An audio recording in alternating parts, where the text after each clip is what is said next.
diaturke ingkang mengku gati mligine nggih pengarem-arem panjenengane tulis sing dieslamke uga katur sedaya perangkat Karanggondang niki utawa wabil khusus Mbah Rudi ya kepala desa dados putri kang Sulistya ngawarni Pit nggih rumangsaku nyuwara ki lek ijen kurang gayeng jaan yumu mbakmu Mbak Sulis nganggo jumeneng bawa nggih monggo Mbak Yu iki suwarane lek dimirengke tanpa nyawang pasuryan ngono ki mirip ada kemiripan iya nggih niki anu napa limbuk cangik versi nyata nggih ya oh, dadi nggih. iki Monggo, Mbak lek Yu. mamah ki sebagai Sulis aku sebagai bibit ya coba Ayo, karo jumeneng Ayo nduk. Niki mboten diringi napa ra ketang-ketek ogleng napa. alah ora Pak? usah Mboten. ora usah Pak sampean mlaku ijene wis apik kok ya muasine iki isin lho lek ra diringi kan lek mlaku mergo lek ijen cara dimik takok Sugeng dalu Mbak Limbo Pak. wilujeng dalu Mbak Sulis Serihun meng mos ya Sinten niki? jenengan Oh, Dian kula. Nggih. Serihaning mas tika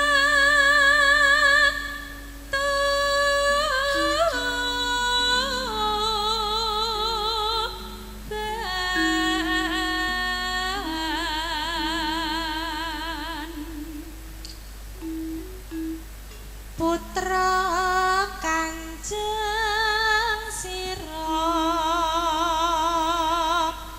lawe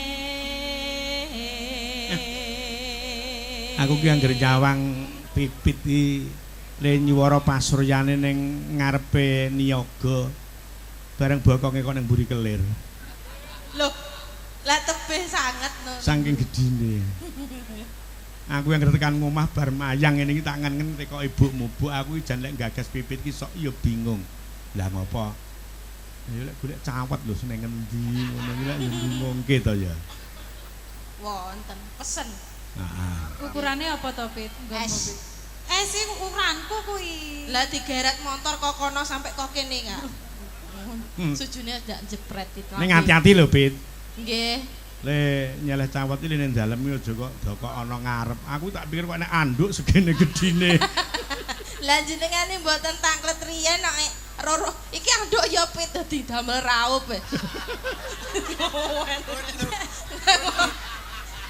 apa ya nek dalang kok raup karo anduke sinden iki lah ora jenengane mboten tangklet riyen nek kok dadak dienggok ning aku gene sing rono kae bawa lho kok dadak oh peh gedhe iki anduk ya ngono terus didamel andukan Ya ampun.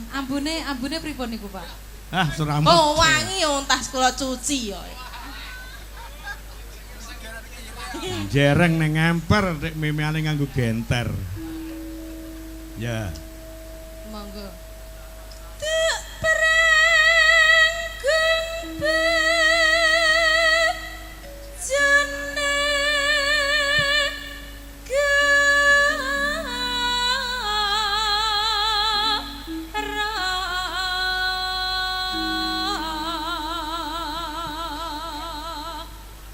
bebelo bebelo wirat moyo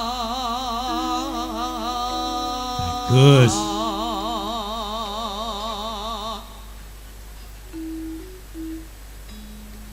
tan wurung srihune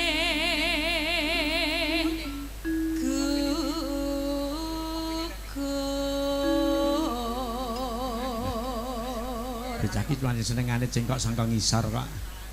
Lah pripun? Niku sing paling penak lho, Pak. Ya apik, heeh. Pancen ya cengkok ki sok kala mangsa teko dhuwur teko ngisor kuwi iso nyenengke dadi sensasi itu perlu. Nah, buat kejutan. Ya. Cari aman. Sir aman ini sar terop utawa ning sar genjot. Monggo, Nduk Limbo. Iya, Mak. Dadi mustikaning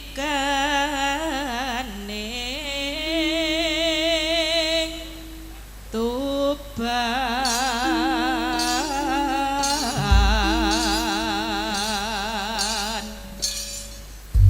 Kejaba saka kuwi nduk tembang ki ndak aturke sedulur sing sangka Kaliasri Bapak Guru Katman kepareng nyimak nggone mirsani pagelaran. Kaya apa? Diaturke. Yuk, dados. Sriuning mustika Tuban lambut tresna. Ya. Tuwin sabaya pati. Marang rakyat Ratmaya angus tresna jakanan. Ya.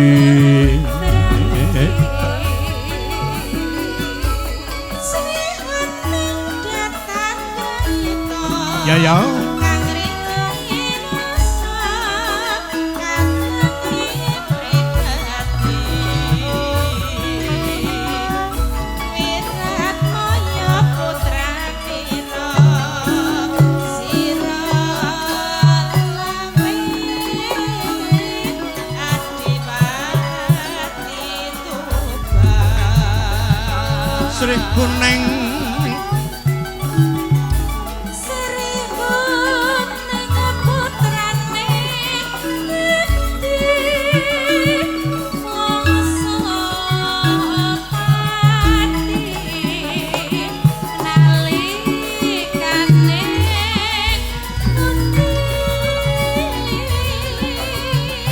kapupuk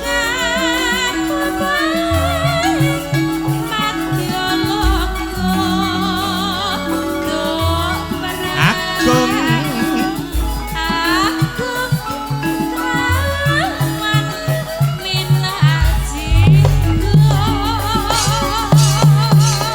ya kengko rampung sak pupuh wae ya ndak. Nggih. Nah, sak pupuh bablaske ning mari kangen. Nah.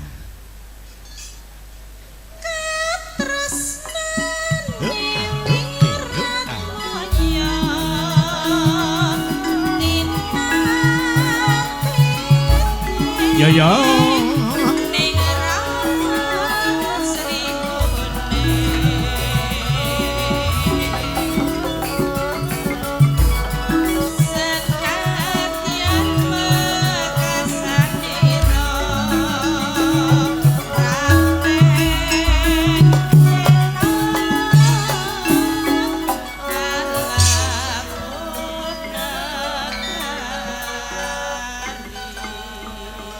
Ya, langsung Mas.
Sore kangen wis diaturke pesinden cacah papat. Iki selak dadi penganti-anti bintang tamu Mas Dujo, Mas Joklidik, Joklutuk. Ya Mas, dunggahke panggung kaya ngapa dirantamke kas Dujo. Monggo katuran munggah panggung. Dados.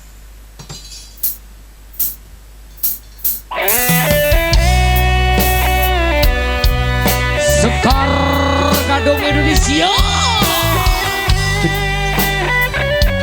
Kilura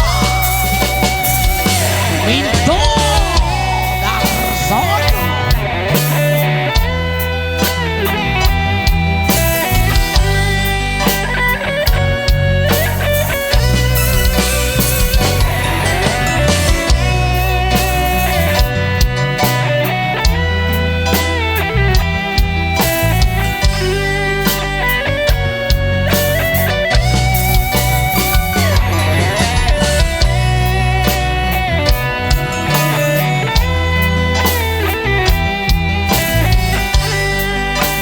Assalamualaikum warahmatullahi wabarakatuh.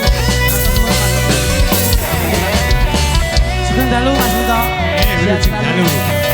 Assalamualaikum warahmatullahi wabarakatuh. Sugeng dalu jayanipun masyarakat Danau jayanipun Mas Minto. Nggih. Kaya ngene rasane wong kang lagi nampa pacoban.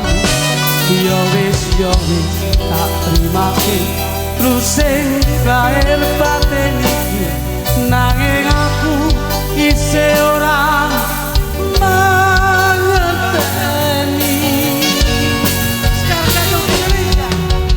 Apa salah dosaku nganti batinku keloro loro rasane ngono ora ono sing obati amung sliramu sayuta anti-anti. Sugeng dalu Mas Minto, saya penderek Gadong Indonesia sampai jalan kami ketemu.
Apa kowe wis lali nalikane termina Gayatri apa wis ora kelingan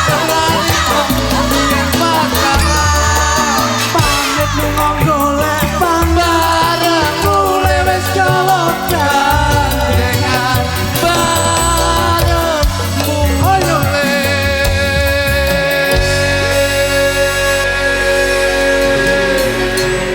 Pakde, riyen Pakde, dereng selesai Pakde, dereng selesai. Jare lunga ora suwe, nekane nganti tekan seprene. Apa kowe wis lali, pamit mulai terminal Gayatri. Apa wis kelingan, nalika biyen pamitan. Pamit lunga golek pangan, bareng mulai wis gawa gandengan bareng mulai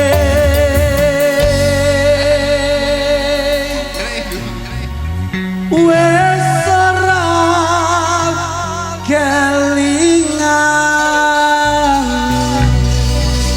Terima kasih Subhanallah. Alhamdulillah barokah. Tepuk tangan untuk Pak D. Wah.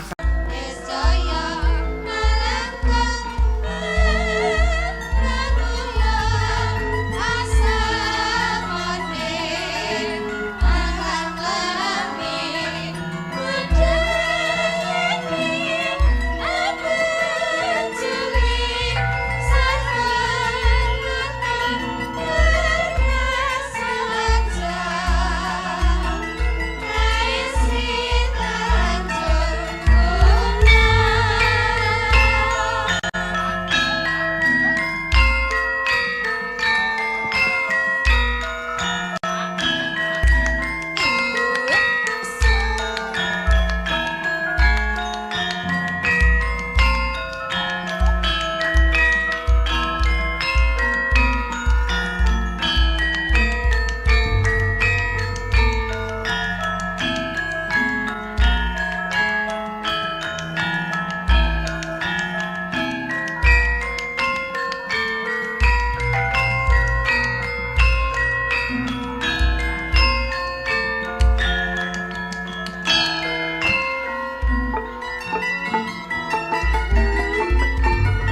Assalamualaikum warahmatullahi wabarakatuh.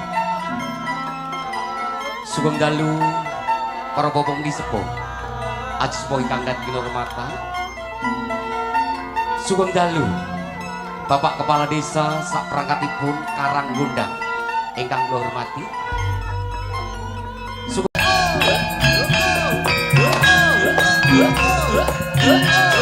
Sekar Gadung Indonesia. Ayo no.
Salam pambuka saking kocok-kocok Sekar Gadung Indonesia. Dipimpin langsung Kidalang Kilurah Minto Darsono saking Tatah Pakis Rejo Reja Tangan Tulung Agung. Sederetan mbak-mbak waranggono yang cantik. Waranggono pilihan dari Sekar Gadung Indonesia. Langsung saja kita panggil siapa dia? Dia Sekar Arum Ngadek kau ayo.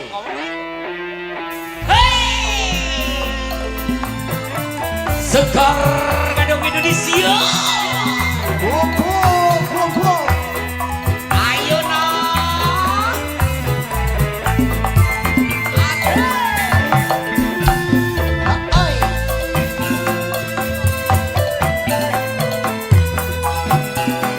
Kalang Gundang Solo.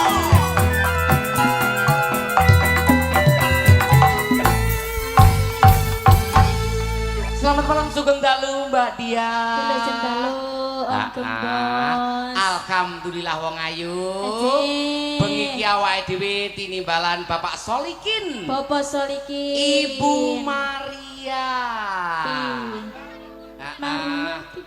Iya. Ibu Maria. Iki alhamdulillah panjenengan kagungan kersa. Nggih. Iki tanan utawa sunatan. Sunatan. Putra tercinta. Oh, putra tercinta. Iya. Sanes Bapak Solikin ya. Muhammad Jul Haikal Adi Prayogo. Semoga niki putrane Bapak Solikin Solikin Ibu menjadi Maria putra ingkang soleh, Betul. berbakti kepada kedua orang tua, Betul. dan berguna bagi nusa, Nusa, dan bangsa dan agama. agamanya. Oke. Nanti juga dihibur ya bintang tamu Oke. pelawak kondang dari Blitar dan Ponorogo. Rogo. Siapa dia? Mas Jok Litik dan juga Mas Jok Luduk. Langgam Nawang Ayu, Ije. ikonjo dumateng para bapak bini sepuh, aji sepuh ingkang dhat kinurmatan wonten tlatah Karanggondang Udan Nawu. Yuk, Sekar Gadung Indonesia. Dah, terus pamito.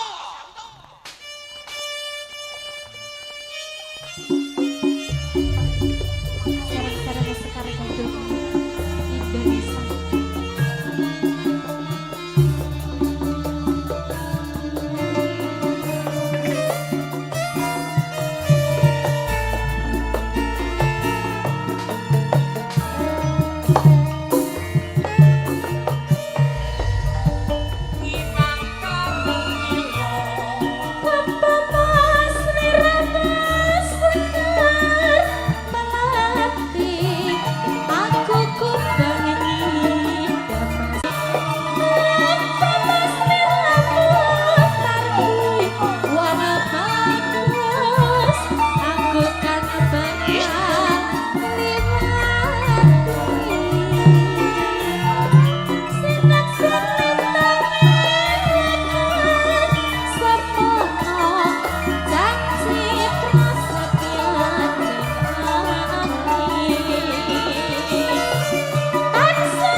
Iki matur sembah nuwun Mbak Dia.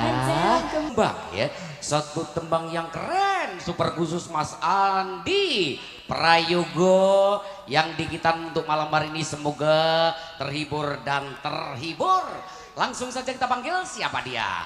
Kalau bukan Mbak Maria Punjung ngadeg kawang ayu.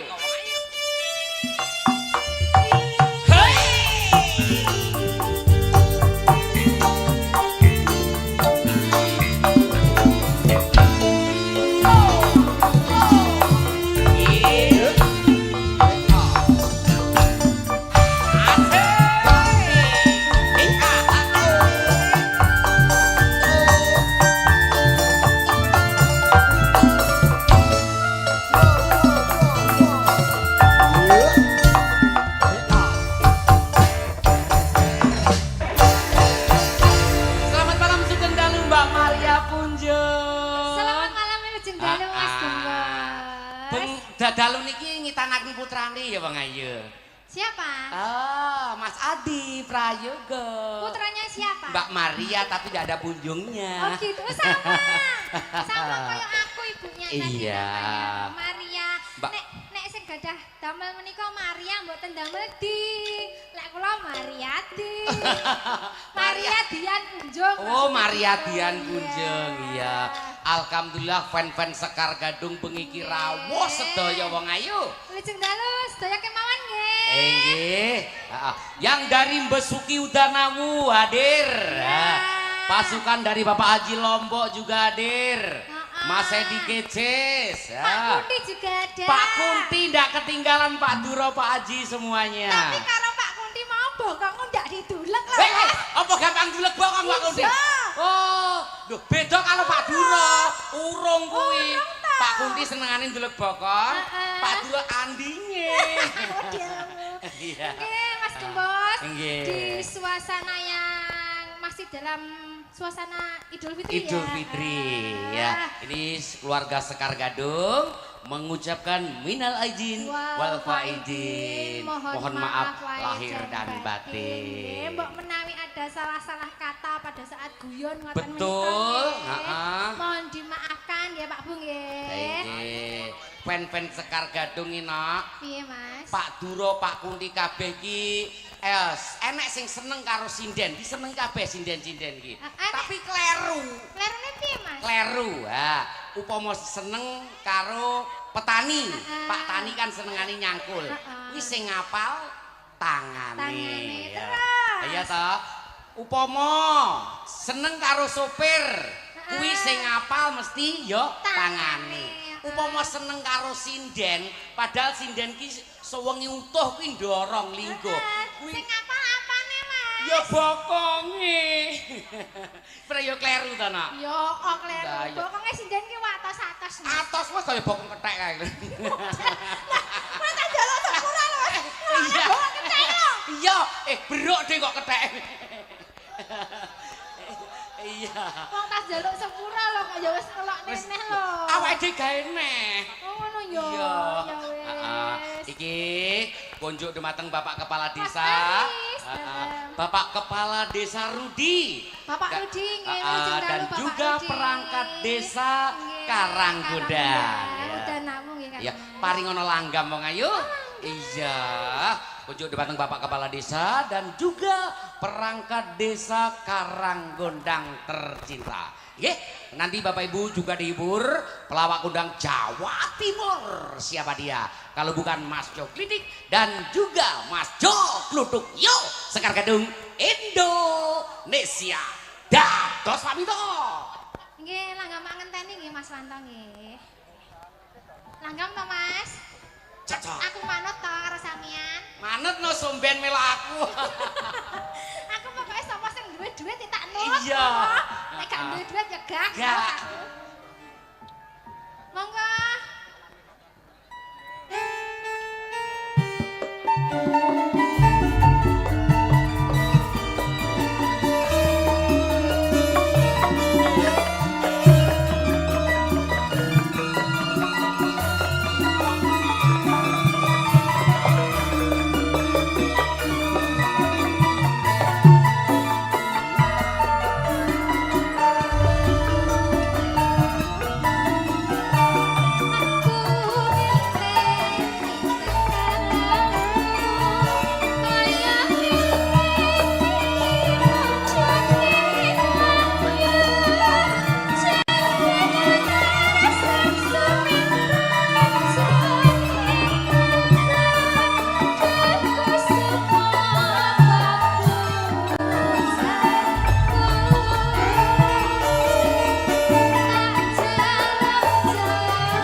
ngaturaken sugeng dalu dumateng Bapak Ibu tamu undangan ingkang rawuh ing dalem menika sugeng hamirsat pagelaran wayang kulit Sendalu Atas Kidalang Kilurah Minto Darsono saking tlatah Pakis Rejo Rejo Tangan Tulung Agung.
Nggih matur sembah nuwun wong ayu nggih Maria Punjung. Satu tembang kunjuk dumateng Bapak Kepala Desa Karanggundang, juga Bapak Kasun sak perangkatipun, Bapak Rudi mugi-mugi kanthi lagon menika dadosa jampining saya. Oke, langsung saja kita panggil siapa dia? BTT Sekar Gadung, Mbak Luki Naswa dan juga cantiknya kota terhibur dan juga untuk masyarakat ini ya Karanggundang tercinta mbok menawi panjenengan boten saged rawuh ing dalu menika saged live streaming channel Ki Minto Darsono. Oke, langsung saja kita panggil siapa dia? Jeng Pipit Jeng Sulis ngadeg wong ayu.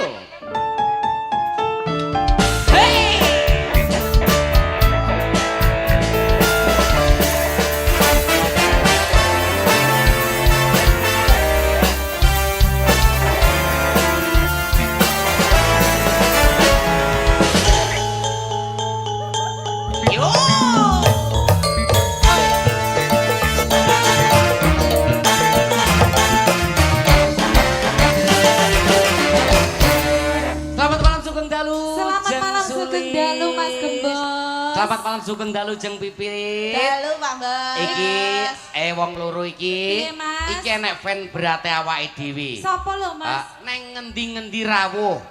Ki Mbah Santo wonge wis sepuh didongake, muga-muga Mbah Santo tetep sehat. Amin. Iya, neng ngendi ae, heeh.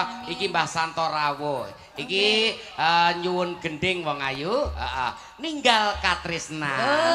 Sing nyekar kudu Mbak Pipit karo Jeng Sulis. Lah iya batenku kok limbuk karo cange kok wis ditokno. Nah nggih. Kok sore iki. Keampuane Sekar Gadung ya kaya ngene iki no. Ayo, Bu. Iya, Mak. Apa mau? Kaya ngene iki, ora kaya ngene iki. Dadi muga-muga iki sok ya. Iki bersih desa. Nggih, Mas.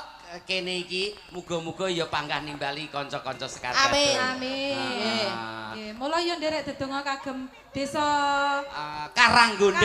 Karanggondang menika supados dados desa ingkang ayem tentrem dadya mulya Nggih. sedaya Amin kemawon. amin ya rabbal alamin. Ya, ninggal katresnan panjenenganipun inggih menika Bapak Santo Ploso Arang. Dados pamita.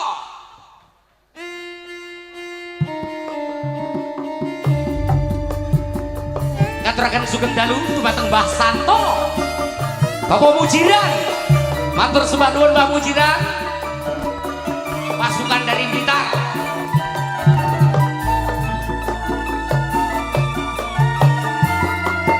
Pak Mulyani Manggis. Pak Pur. Pak Surani sugeng dalu. Ning atiku nalika sliramu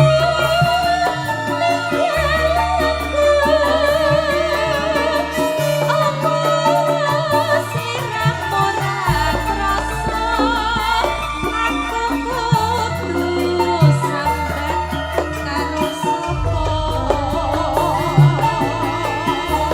tak suwun rina lagi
sepaduwun Wong Ayu jeung Sulis.